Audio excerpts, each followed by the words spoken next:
Bueno, un saludo a todos, espero que estén bien. Y con este video estamos dando inicio a una nueva unidad, ¿sí? Que sería el ultrasonido terapéutico. Antes de poder iniciar y ver todas las consideraciones del mismo, les recomiendo que puedan acompañar el video con los apuntes, la bibliografía específica que acá está aclarada en la diapositiva, para que así ustedes puedan ir resaltando y comentando los puntos claves de los capítulos, ¿sí? Con los que vamos a trabajar. Entonces así a la hora de estudiar ustedes pueden ver el enfoque presente y con el que es lo ideal, ¿sí? Para el estudio, digamos. Entonces, con la idea de este video es poder simplificar los puntos claves principales que podemos ver de manera obviamente virtual, dadas las circunstancias, y después ya cuando podamos reunirnos y trabajar la parte práctica, vamos a ver más detalles que quizás en el video no los podemos desarrollar de manera completa y entendible, ¿sí? Entonces, bueno, espero que les pueda servir para su estudio y bueno, damos inicio entonces. Como ya hemos visto, para ubicarnos en lo que sería lo que estamos viendo, la clase pasada dimos inicio a los agentes físicos que tienen la característica de generar termoterapia profunda y también que poseen la característica de ser de alta frecuencia, ¿sí? Estas dos características las compartimos con el ultrasonido, ¿sí? Y podemos decir que el ultrasonido conforma la clasificación de diatermia, ¿sí? Junto con onda corta y microondas. Entonces podemos decir que son un agente no ionizantes que generan un efecto térmico a nivel profundo y que son de elevada frecuencia, ¿sí? Entonces, vamos a tener diferentes características, ¿sí? O diferencias en relación al ultrasonido y otros agentes, claramente que sí. Y la principal va a radicar en que el ultrasonido no tiene como ente físico o fundamento las ondas electromagnéticas, ¿sí? Entonces acá vamos a hablar de ondas mecánicas o de vibraciones mecánicas que son de alta frecuencia, que generan efecto térmico, pero que no basan sus efectos en el electromagnetismo, ¿sí? Bien, entonces como características y también como concepto podemos decir que el ultrasonido terapéutico son aquellas ondas mecánicas de frecuencia elevada que no pueden ser percibidas por el oído humano, pero que generan efectos con fines terapéuticos, ¿sí? Tienen las características físicas de ser alta frecuencia, con unos valores determinados que van a ser entre 1 y 3 MHz y nos van a determinar el área específica de kinesiología, ¿sí? Pudiendo ser aplicaciones de ultrasonido en estética y también a nivel de fisioterapia, de traumatología o kinesiología clínica, ¿sí? De diferentes denominaciones para la misma área, ¿sí? Entonces, tenemos estas dos áreas con las que podemos trabajar ultrasonido y vamos a ver un poco de cada una, ¿sí? Entonces, estas son las características principales, ¿sí? Del mismo. Entonces vamos a decir que la naturaleza entonces del ultrasonido va a radicar en sus ondas mecánicas, ¿sí? Que van a estar representadas obviamente por la compresión y retracción del medio en vibración. Ahora, sabemos que no son ondas electromagnéticas, pero sí o sí vamos a tener y se van a aplicar las reglas o propiedades físicas que hemos visto, las que están mencionadas en esta diapositiva, que son las de reflexión, el fenómeno de refracción, dispersión, absorción y transmisión, ¿sí? Entonces todas estas van a estar aplicadas en ultrasonido, por más que no sean ondas electromagnéticas. Ahora, podemos clasificar, ¿sí?, el ultrasonido obviamente en infrasonidos, sonidos y ultrasonidos. Obviamente a nivel terapéutico nosotros trabajamos con dos parámetros de frecuencia, que son 1 MHz y 3 MHz. Ya después los otros valores se utilizan en otra área de la medicina. Bien, entonces, en relación a los fundamentos biofísicos, nosotros hemos dicho que los ultrasonidos son del mismo tipo que las ondas de sonido, pero vamos a tener diferencias en frecuencia y características. Sí o sí, el ultrasonido, sus ondas mecánicas, se van a tener que propagar por un medio determinado, ¿sí? Entonces, sí o sí, las ondas mecánicas van a ser capaces de transmitir su energía de un punto a otro a través de ese medio de acople, ¿sí? Entonces, las partículas de ese medio que utilicemos para transmitir no van a cambiar, no tienen por qué cambiar de situación, sino que van a oscilar transmitiendo la vibración generada por el ultrasonido, ¿sí?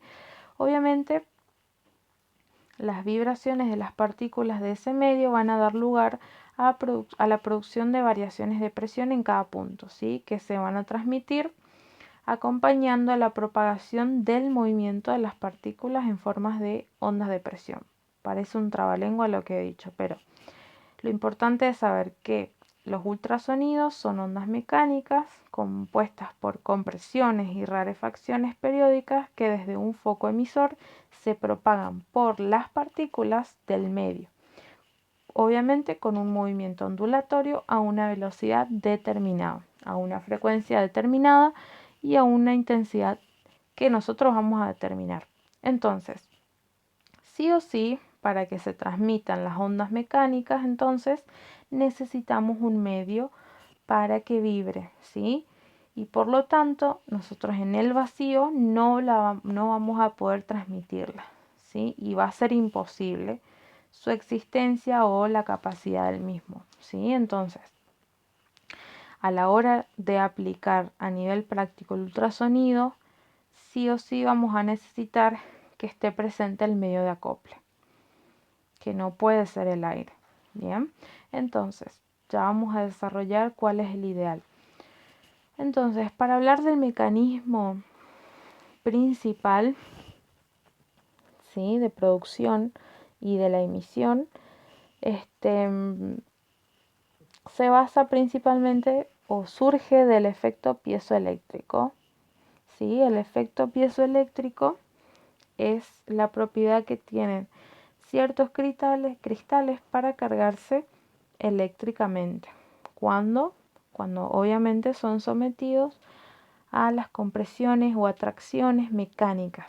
Obviamente, como muestra el GIF, son perpendiculares a su eje principal de simetría. Entonces, adquieren una polarización eléctrica y aparece una diferencia de potencial y cargas eléctricas en su superficie, ¿sí? Entonces ahí hablamos de un efecto piezoeléctrico. Ahora, el método que utiliza el ultrasonido es el efecto piezoeléctrico inverso. ¿Y cuándo es piezoeléctrico inverso? Es cuando nosotros aplicamos una descarga eléctrica o una tensión eléctrica a uno de estos cristales que poseen esta propiedad, ¿sí?, de cargarse eléctricamente. Entonces sus moléculas se van a reordenar y se va a producir una deformación mecánica, ¿sí?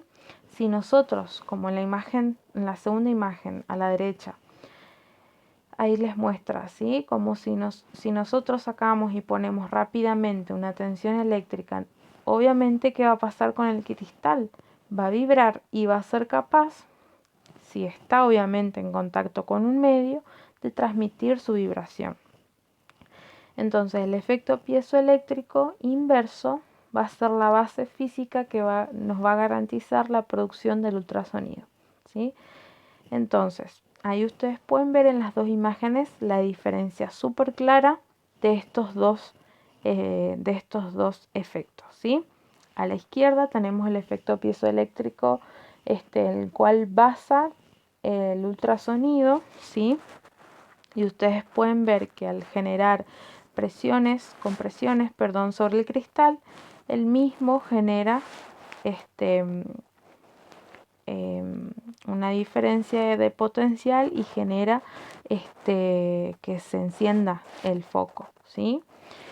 Y entonces ustedes pueden ver que el inverso es todo lo contrario. La electricidad es la que genera que vibre el cristal y a su vez emita las ondas mecánicas. Bien, espero que haya quedado claro, si no después les explico nuevamente, no hay problema.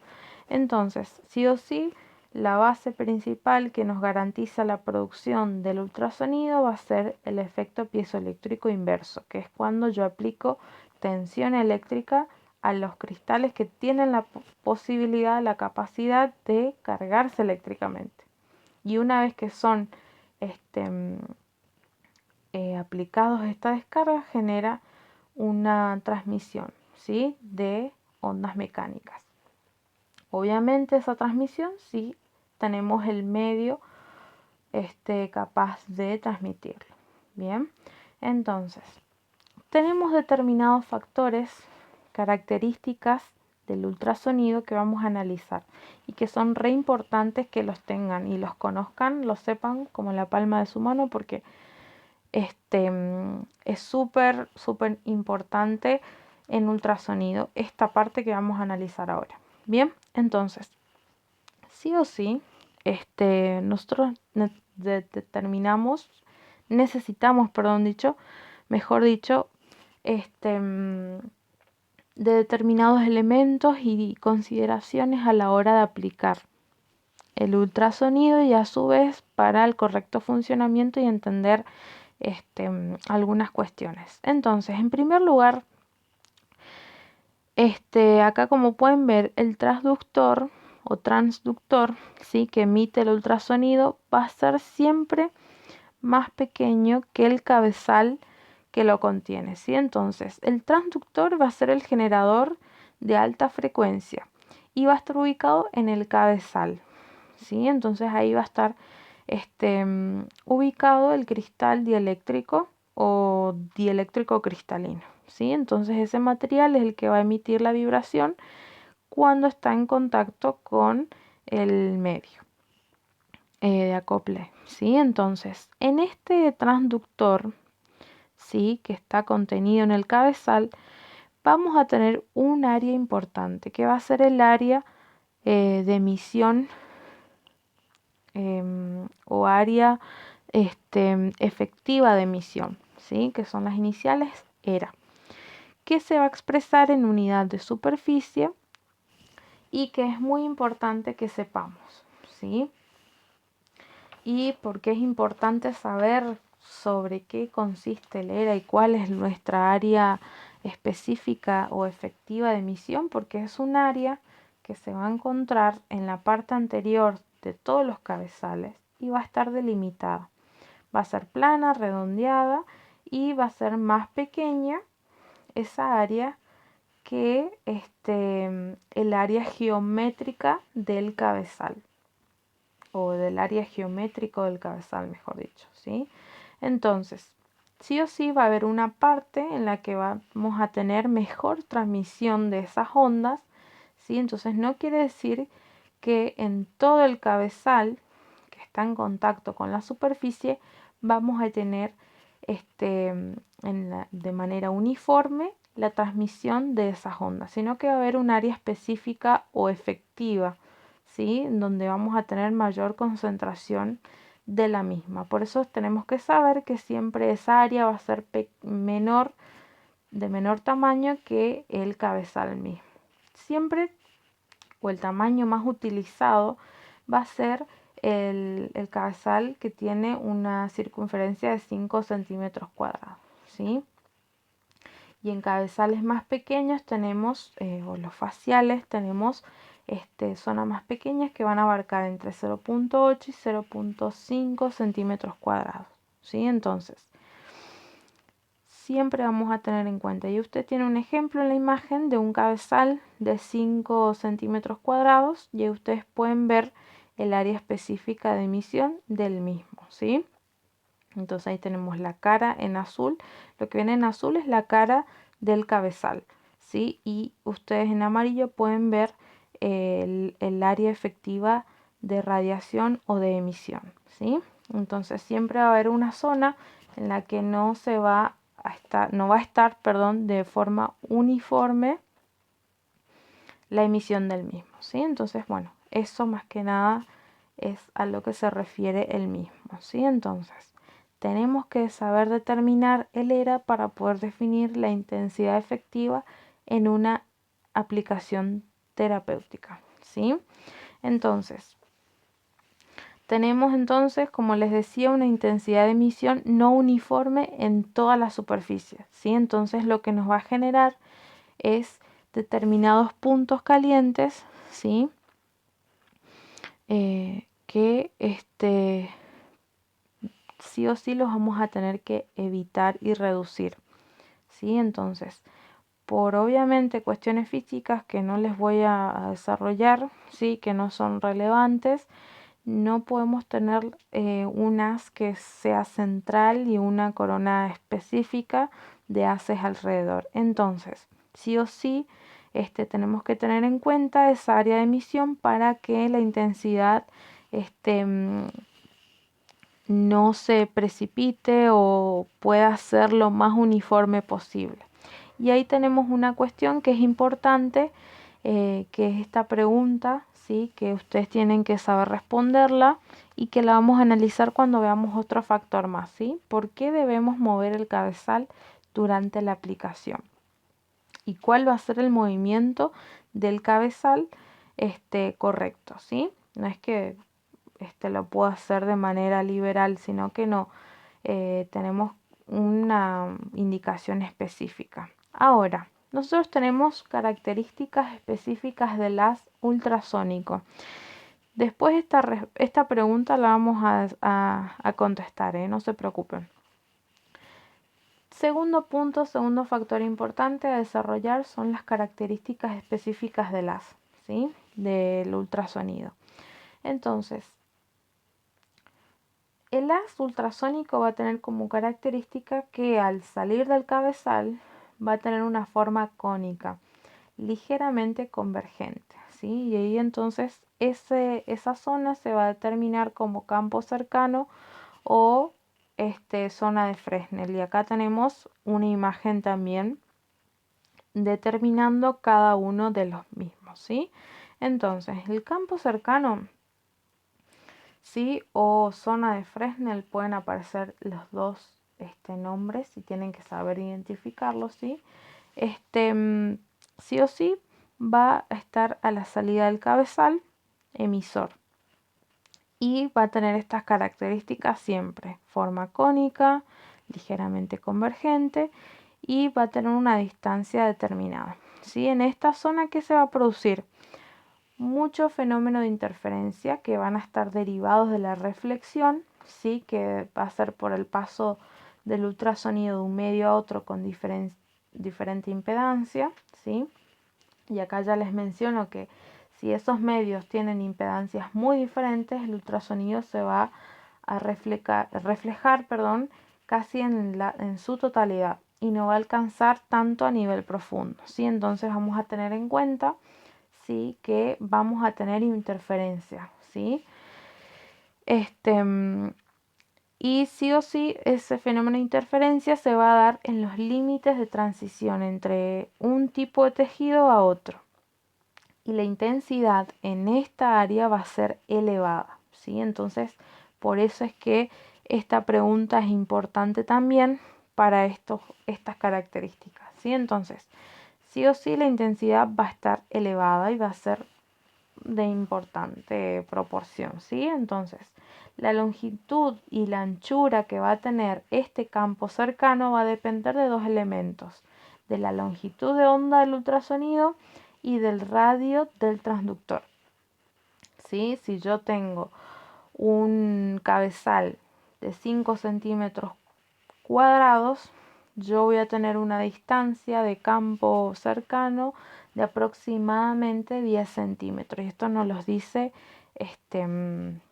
la bibliografía, ¿sí? Si yo tengo un transductor de 0,8 centímetros cuadrados, mi campo cercano va a tener una distancia de 2 centímetros, ¿sí? Entonces, en esta zona, que sería el campo cercano, zona de Fresnel, se van a poder constatar y comprobar los mayores efectos, ¿sí?, generados por el ultrasonido y donde la intensidad va a ser muy elevada. Bien, entonces son características que van a tener muy presente.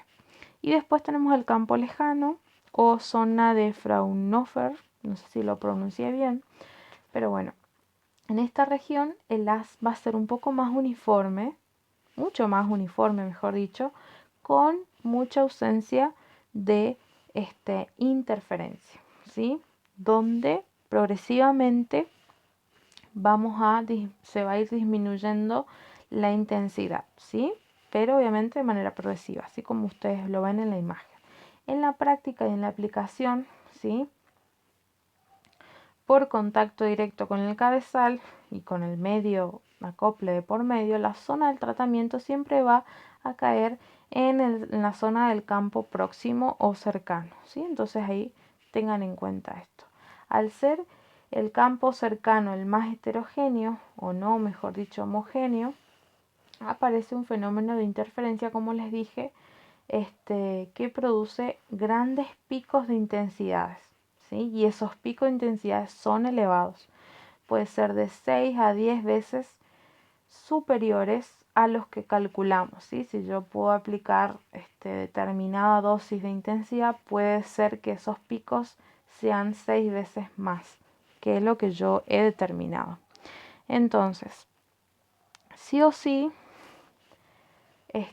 ese fenómeno que se genera, esos picos de intensidades elevadas, ¿sí?, en el campo cercano, se lo denomina como coeficiente de no uniformidad del haz, o las iniciales también BNR, ¿sí?, o valor BNR, que significa lo mismo, ¿sí? Y este parámetro viene descrito en el equipo, ¿sí? En los más modernos ya nos dice qué valor de BNR o de coeficiente de no uniformidad tiene nuestro haz, ¿sí? Puede ser valores estipulados, puede ser por debajo de 6, por debajo de 4, ¿sí? ¿Qué quiere decir eso? Que no se van a esperar aumentos de intensidad mayores al valor que disponen. Por ejemplo, casi siempre el valor específico que utilizan los equipos es por debajo de 6 o por debajo de 4, ¿sí? La relación 5-1, 6-1 o 4-1, ¿sí? Entonces, que no vamos a tener incrementos de intensidad mayores a la relación 5, ¿sí? Entonces, si yo calculo una dosis determinada, no se espera que se aumente más de 6 veces, ¿sí? El valor ya estipulado. Entonces, este coeficiente de no uniformidad, ¿cómo lo podemos evitar o cómo lo podemos reducir? Fácilmente, ¿sí? ¿Cómo evito los ascensos de intensidad por interferencia en el campo cercano, ¿sí? ¿Y por qué debemos mover el cabezal durante la aplicación, teniendo en cuenta de que tengo intensidades no uniformes y puntos calientes que se van a generar, ¿sí? Entonces, ¿cómo voy a evitar eso? Obviamente, de una forma muy sencilla, que va a ser mantener el cabezal en constante movimiento, ¿sí? Ahora, sí o sí, debe estar en movimiento el cabezal para distribuir de manera ordenada y adecuada la energía ultrasónica, ¿sí? Ahora, ¿qué movimiento se realiza?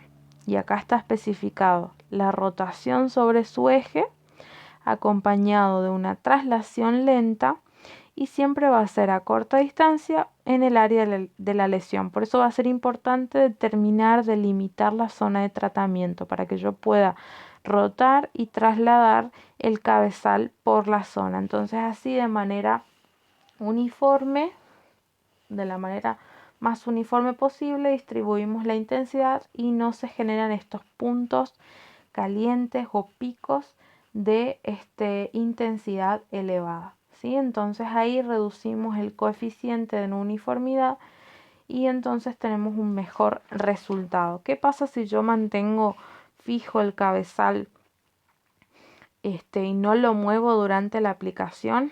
Voy a generar picos muy elevados, ¿sí?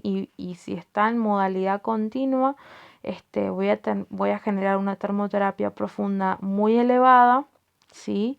Y generar también en consecuencia un daño ístico en la zona a tratar, ¿sí? Por eso es que vamos a tener que determinar varios factores, ¿sí? Tenemos que conocer el área efectiva de emisión, que siempre va a depender del radio del cabezal, y también vamos a tener en cuenta siempre el coeficiente de no uniformidad, que siempre viene estipulado ya de fábrica y nos menciona las relaciones del mismo, ¿sí? Entonces vamos a tener en cuenta, indiscutiblemente, si no conocemos qué valor de BNR viene en el equipo, obviamente vamos a aplicar moviendo el cabezal, trasladándolo y realizando la rotación sobre su eje, ¿sí? Ya lo vamos a ver esto con más profundidad en la parte práctica. Ahora, entonces, ¿cómo yo observo la no uniformidad? Y este experimento, no experimento, sino que prueba, les dejé compartido el link en el aula virtual, donde ustedes van a poder ver cómo observamos la no uniformidad y a su vez cómo comprobar el funcionamiento correcto del cabezal. Y ahí vamos a tener en cuenta que no podemos dejar caer el cabezal y que se golpee, porque corremos el peligro de que se rompa el cristal, ¿sí? El transductor, y entonces allí terminamos dañando y vamos a tener que costear y reemplazar el mismo, ¿sí? Entonces ahí sí les dejé en el campus para que puedan observar, ¿sí? Entonces de esa manera yo observo en qué puntos los picos de intensidad que se generan, y a su vez compruebo el funcionamiento, y también puedo mostrar al paciente cómo funciona y qué es lo que produce a nivel de los tejidos del ultrasonido, porque si utilizamos según el modo de emisión pulsado continuo, el paciente puede tener sensación y puede que no. Entonces, bueno, lo positivo es que podemos demostrarlo. Bien, ahora, tercer factor que vamos a analizar, que va a ser la frecuencia, ¿sí? Entonces, ¿cuál va a ser la frecuencia? Son estipuladas y estándares para el uso terapéutico. Vamos a tener dos valores, el de 1 MHz y el de 3 MHz. Como ya les dije, tenemos implicancia a nivel de estética y a nivel traumatológico o clínico, ¿sí? Entonces, el de 1 MHz es el que vamos a utilizar a nivel terapéutico, y el de 3 MHz en realidad también es terapéutico, pero a lo que me refiero es que si yo quiero trabajar zonas profundas, ¿sí? Y generar a nivel profundo un efecto, voy a seleccionar el de 1 MHz. ¿Y por qué el de 1 MHz? Porque nosotros acá en ultrasonido vamos a tener una relación inversamente proporcional. ¿Entre qué factores? Entre la frecuencia y la profundidad. ¿Y qué nos dice esto? Que a mayor frecuencia, menor profundidad. Y a menor frecuencia, mayor profundidad, ¿sí? Entonces estas relaciones las tenemos que tener en cuenta. Entonces el de 1 MHz, ¿sí? Teniendo en cuenta, ¿sí? Y comparando los valores, el de 1 MHz es menor frecuencia a comparación el de 3 MHz. Entonces la profundidad de este va a ser mayor. Y ahí podemos ver que tenemos una profundidad aproximada entre 7 y 8 centímetros. Y en el caso de 3 MHz, tiene una profundidad de 2 a 3 centímetros, ¿sí? Entonces estos son los valores con los que vamos a trabajar. Entonces, tiene mayor profundidad el de 1 MHz a mayor intensidad con la que trabajemos, ¿sí? Pero igualmente, si yo aplico el de 1 MHz con baja intensidad, igualmente puedo trabajar tejidos a nivel superficial. ¿Por qué? Por el hecho de que, por el fenómeno y por la relación inversamente proporcional entre la frecuencia y profundidad, ¿sí? Entonces, casi siempre el de 3 MHz se lo utiliza a nivel estético y para trabajos a nivel superficial. O sea que si tenemos la posibilidad de utilizar y tenemos los dos parámetros ya en nuestro equipo, puedo seleccionar según la zona del tratamiento si quiero de 3 MHz o de 1 MHz. Pero si yo dispongo un equipo que tiene solo una frecuencia fija de 1 MHz, entonces, ¿cómo hago para aplicar en un caso en el que la patología es superficial? ¿Qué hago? Obviamente lo que hago es modificar la intensidad. Trabajo con intensidades pequeñas, dosis bajas, débiles, para abarcar a nivel superficial, ¿sí? Y cuanto más profundidad yo quiera, aumento proporcionalmente la intensidad, ¿sí? Bien, espero que haya quedado claro eso. Ahora, lo ideal es tener ya las dos frecuencias en el equipo, y entonces podemos trabajar tenemos un rango más amplio de actividad, ¿sí? Pero bueno, si disponemos el de 1 MHz, podemos modularlo de esa manera, con la intensidad. Y ya el de 3 MHz ya se reduce la posibilidad de trabajar a nivel profundo, ¿sí? Por eso es que les conviene empezar con el de 1. Si tienen la posibilidad de ya tener los dos, mejor. Bien, entonces, siguiendo con la frecuencia, podemos decir que el de 1 MHz trabajamos a nivel profundo y con el de 3 a nivel superficial. Y ya la pregunta la respondí. Bien, en relación a intensidad, sí o sí, va a estar determinada por la potencia del circuito transmisor y del área del cristal transductor. La intensidad general vamos a trabajar de 0.1 a 3 watts sobre centímetro cuadrado. Y entonces acá, según el estado o estadio en el que se encuentra la patología, vamos a tener agudos, crónicos y en casos de tejidos ya fibrosos. En agudos, como ustedes ven, de 0.5 a 1 watts sobre centímetro cuadrado, crónicos de 1 a 1.5 y como mucho 2 watts sobre centímetro cuadrado. Y acá les digo que según la Organización Mundial de la Salud, las intensidades pueden trabajar de 0.1 a 3, pero clínicamente no utilizamos hasta el máximo, que serían de 3 watts sobre centímetro cuadrado, ¿sí? Casi siempre trabajamos hasta 2 o 2.5, pero en tejido fibroso ustedes pueden ver que trabajamos, ¿sí? Pero no llegando al límite, ¿sí? Por el riesgo de generar efecto contraproducente, adverso o ístico, o daño ístico, ¿sí?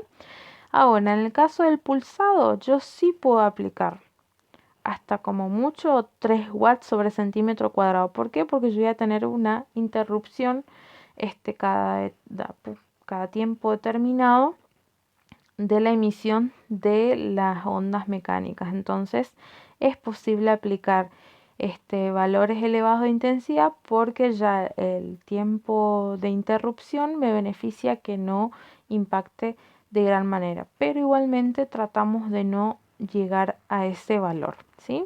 Y en caso continuo, la modalidad de emisión continua entre 0.1 y 2 watts sobre centímetro cuadrado. Bien, entonces siempre importante que tengan en cuenta la unidad de medida. Estos son valores con los que nos vamos a guiar, ¿sí? Ahora, nosotros para poder, como les decía, transmitir las ondas mecánicas necesitamos un medio un medio de acople o medio o acoplamiento, ¿sí? Entonces, nosotros sabemos que el ultrasonido no se transmite por el vacío, no se transmite por el aire, por ser mal conductor, y sí o sí nosotros necesitamos interponer una sustancia que esté entre la superficie emisora y los tejidos con los que vamos a trabajar. Entonces, si no tenemos el medio, no podemos transmitir esas ondas y lo que nos va a obtener en consecuencia es que el cabezal se va a recalentar. Por eso es importante tener el medio de acople y cuando yo voy a aplicar el agente, el ultrasonido, ¿sí? Yo aplico el medio de acople en la zona y pongo en contacto el cabezal antes de poner enter el equipo, ¿sí? O antes inclusive de encenderlo y iniciar la emisión, ¿sí? Porque todos los momentos en el que el cabezal esté emitiendo y no está en contacto con el medio, esas ondas mecánicas se quedan restringidas en el cabezal y el mismo se recalienta y pierde funcionalidad y con el paso del tiempo se daña el cabezal, ¿sí? Entonces por eso requiere mucho cuidado, no a las caídas y no que esté emitiendo y el cabezal esté en el aire, ¿sí? Entonces por eso es lo ideal determinar la zona que voy a trabajar, colocar el acople, colocar el cabezal y ahí recién coloco inicio, enter al programa que determiné, ¿sí? Bien, seguimos. Entonces, la aplicación, tenemos 3 formas de aplicar y ya vamos a verlos. Primera opción, tenemos la aplicación en contacto directo con la piel, ¿sí? Sí o sí, entonces se tiene que interponer el medio, que puede ser un gel de acoplamiento, que antes se podía utilizar el aceite mineral o parafina líquida. Entonces, estas eran las 2 formas antes, muchos años atrás. Entonces, vamos a tener en cuenta que el gel tiene que cubrir toda la zona que voy a trabajar y no tiene que ser ahorrativo, ¿sí? Tiene que estar considerablemente, no es un exceso ni también un exceso o poca cantidad, sino que tiene que ser lo justo, ¿sí? Entonces tiene que cubrir la zona para que podamos trabajar bien el cabezal en contacto con el gel y que no tenga zonas en las que esté ausente el medio, ¿sí? De acople. Entonces, si no cubre la zona a tratar y el cabezal no está en contacto directo, vamos a tener una reducción de la potencia, la penetración no va a ser lo más uniforme posible, el cabezal se va a calentar, como les dije, y a su vez vamos a poder generar inclusive estos picos de intensidad elevados si yo mantengo fijo el cabezal. Entonces todos esos cuidados los vamos a tener muy presente. Bien, entonces este es el primer método que se utiliza, ¿sí? En contacto directo con la piel, obviamente quiere decir con el acople intermedio, ¿sí? Ahora, ¿qué características va a tener nuestro acople? Las básicas y muy generales, ¿sí? Tiene que ser estéril, libre de burbujas, no tiene que ser líquido, ¿sí?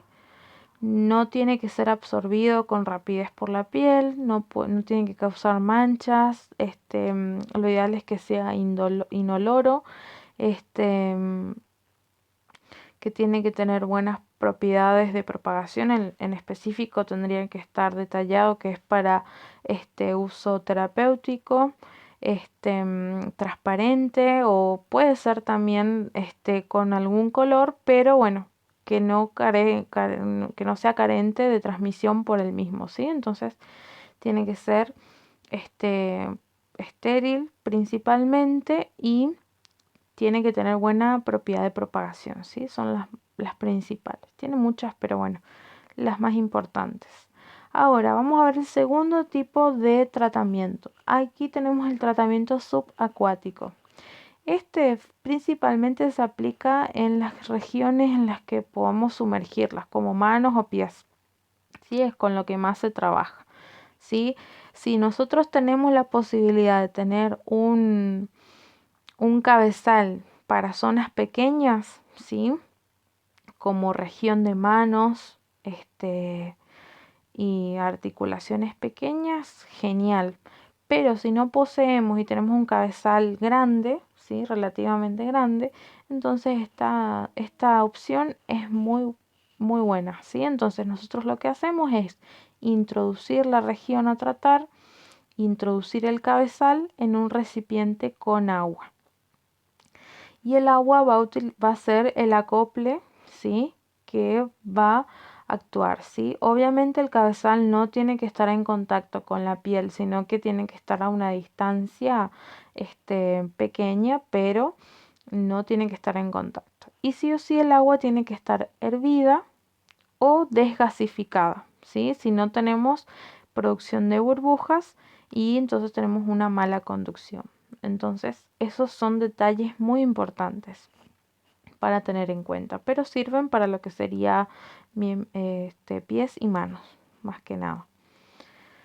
Y después tenemos el tratamiento mixto, que es un tratamiento que no conseguí imagen, pero bueno, voy a tratar de buscarles para que puedan tener, que en este caso se interpone un guante.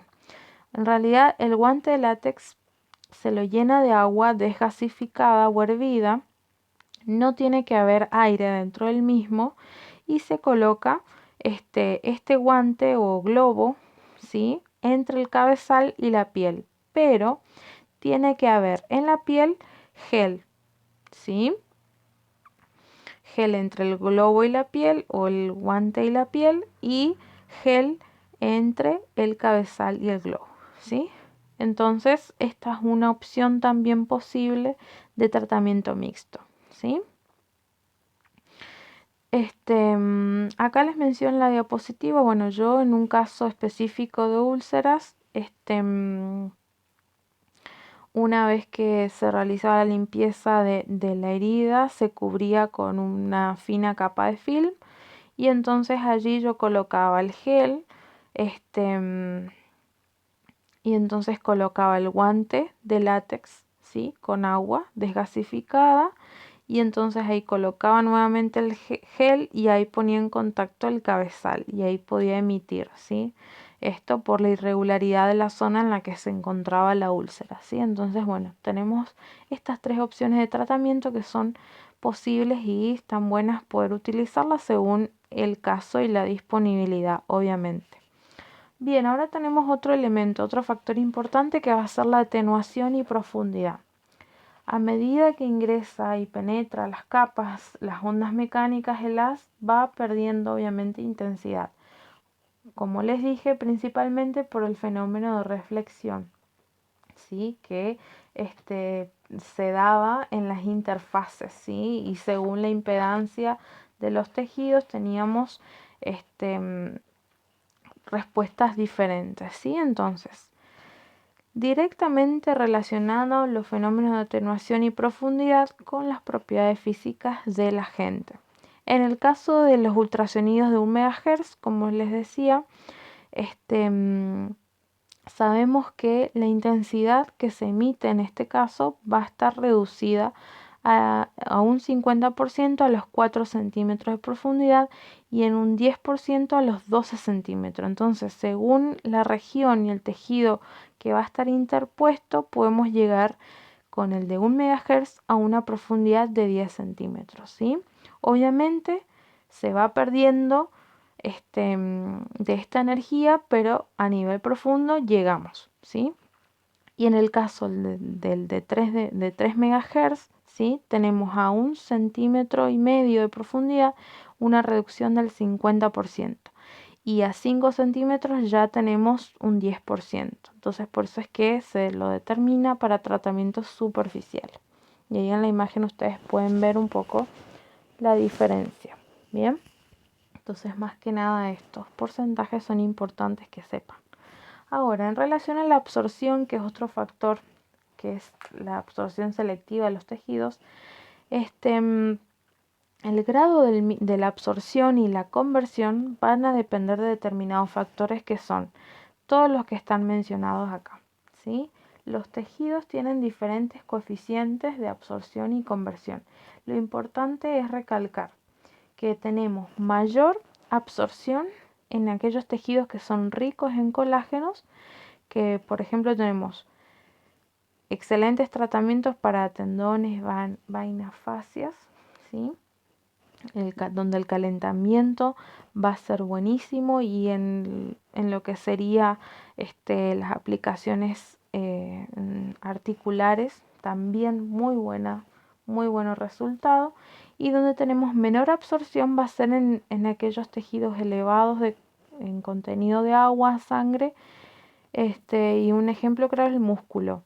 Ojo, no quiere decir que no tengamos efecto a nivel de músculo, obviamente que sí, solamente que va a ser en menor proporción, ¿sí? Entonces aclaro esto, una cosa es decir, no va a tener efecto, y otra cosa es que decirlo que va a tener en menor proporción, ¿sí? Tengan en cuenta esto. Obviamente si yo voy a elegir ultrasonido para un tendón o músculo, obviamente me quedo con la aplicación en tendones porque sé que es mucho mejor el resultado, ¿sí? Pero no quiere decir que en un músculo no pueda aplicar, obviamente que sí. Y hay muchos casos en los que se aplica así. Entonces, lo que vamos a tener en cuenta es que cuanta mayor frecuencia yo posea, mayor absorción voy a tener en el tejido, pero la penetración va a ser mucho menor. Entonces ahí tenemos una relación inversamente proporcional entre la absorción y la penetración, ¿sí? La capacidad del mismo. Y obviamente vamos a tener estos fenómenos de reflexión y refracción que van a depender obviamente de la impedancia acústica de los diferentes medios, ¿sí? Entonces, si esa diferencia entre un medio y otro es muy grande, la proporción de ese haz que va a estar reflejado va a ser grande, y el haz no va a pasar al segundo medio, entonces se va a perder en gran proporción la emisión y la transmisión, la absorción de esa energía, ¿sí? Entonces, sí o sí, si nosotros mantenemos fijo, por ejemplo, el cabezal, generamos ondas estacionarias, y entonces vamos a tener puntos calientes que van a recibir una sobredosis de la misma, ¿sí? Entonces, tenemos que tener en cuenta que las reflexiones van a ser peligrosas en las cavidades orgánicas con líquido o gas, y entonces esas paredes de estas cavidades van a funcionar como reflectores, y entonces generan un gran daño, ¿sí? Entonces, por ejemplo, un gran ejemplo es los pulmones. Entonces evitamos la zona de aplicar el ultrasonido, ¿sí? Entonces, cuanta mayor elevada va a ser la frecuencia, mayor absorción voy a tener, pero menor capacidad de penetración. Bien, entonces otro factor que vamos a tener en cuenta va a ser el área de aplicación y el tiempo del mismo, ¿sí?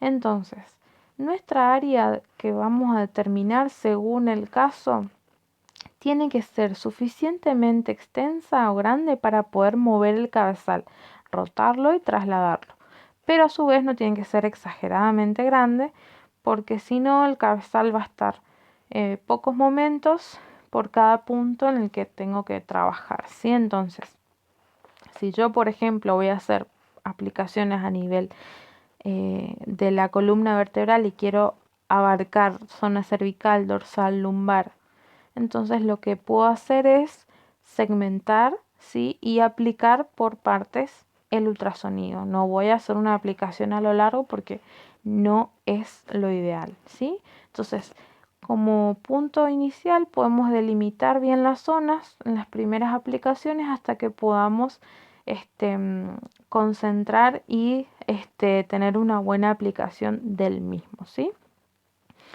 Entonces, relaciones importantes que vamos a tener en cuenta en el área de aplicación y tiempo va a ser el área del cabezal, el área a tratar, el tiempo de la sesión. Entonces, Plaja nos mencionan valores específicos que nos podemos guiar, ¿sí? Después, obviamente, no es que nos tengamos que aprender de memoria y aplicarlo de memoria en el consultorio, porque esto va a variar según criterio de cada uno, ¿sí? Ya después con la práctica es fácil determinar los minutos teniendo en cuenta la zona, que no es necesaria medirla perfectamente para poder saber, ¿sí? Entonces tenemos parámetros generales de tiempos y zonas en centímetros cuadrados, ¿sí? Y ahí ustedes pueden ver cada una. Para iniciar está bueno que lo puedan saber. Y ahí podemos ver que a menor o menor tamaño de zona, menor va a ser el tiempo de aplicación, ¿sí? Si tengo zonas extensas más grandes, entonces mayor va a ser el tiempo, pero nunca sobrepasan las sesiones de aplicación de ultrasonido más que 12 minutos, ¿sí? Son cortos los tiempos de aplicación del ultrasonido. Bien, noveno punto, forma de emisión o modo de emisión. Tenemos dos modalidades, la forma continua o pulsada. La forma continua es la aplicación constante durante el tiempo aplicado del ultrasonido, ¿sí? Entonces yo selecciono el programa, doy enter y en ese momento, durante todo el tiempo que dure la sesión, está emitiendo constantemente ondas mecánicas, ¿sí? Y en el caso de la modalidad pulsada es donde yo al seleccionar el programa determino ¿sí? que haya interrupciones en la emisión de las ondas mecánicas, ¿sí? Entonces, los primeros usos eran exclusivos a nivel continuo porque generaban el efecto térmico y era la única opción, ¿sí?